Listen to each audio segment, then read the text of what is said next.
কিশোরগঞ্জ জেলার প্রত্যন্ত হাওর ইকনা উপজেলায় পাথফাইন্ডার ইন্টারন্যাশনালের women lead climate resilience program এর আওতায় 2 দিনব্যাপী এক প্রশিক্ষণ কর্মশালার আয়োজন করা হয়।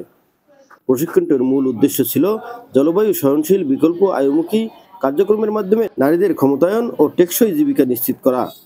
আজ মঙ্গলবার ইটনা উপজেলার রাজেন্দ্র আশালতলা হাই স্কুলে অনুষ্ঠিত কর্মশালার শেষ দিনে অংশগ্রহণকারী নারীরা বাঁশ ও বেত দিয়ে পরিবেশ বান্ধব ও বাজারজাত যোগ্য পণ্য তৈরি হাতে কলমে প্রশিক্ষণ গ্রহণ করেন। উদ্যোক্তা হিসেবে আত্মনির্ভরশীলতা গড়ে তোলা পাশাপাশি প্রশিক্ষণটি জলবায়ু পরিবর্তনের বিরূপ প্রভাব মোকাবেলায় নারীদের সক্ষমতা বৃদ্ধিতে গুরুত্বপূর্ণ ভূমিকা রাখবে বলে বক্তারা আশা প্রকাশ করেন। এ সময় অতিথি হিসেবে উপস্থিত ছিলেন ইটনা উপজেলা বিআরডিবির কর্মকর্তা ইলিয়াস হোসেন ও পাথফাইন্ডার ইন্টারন্যাশনাল জেলা coordinator Kamrul Islam. M A Rahim, news channel 24 news desk.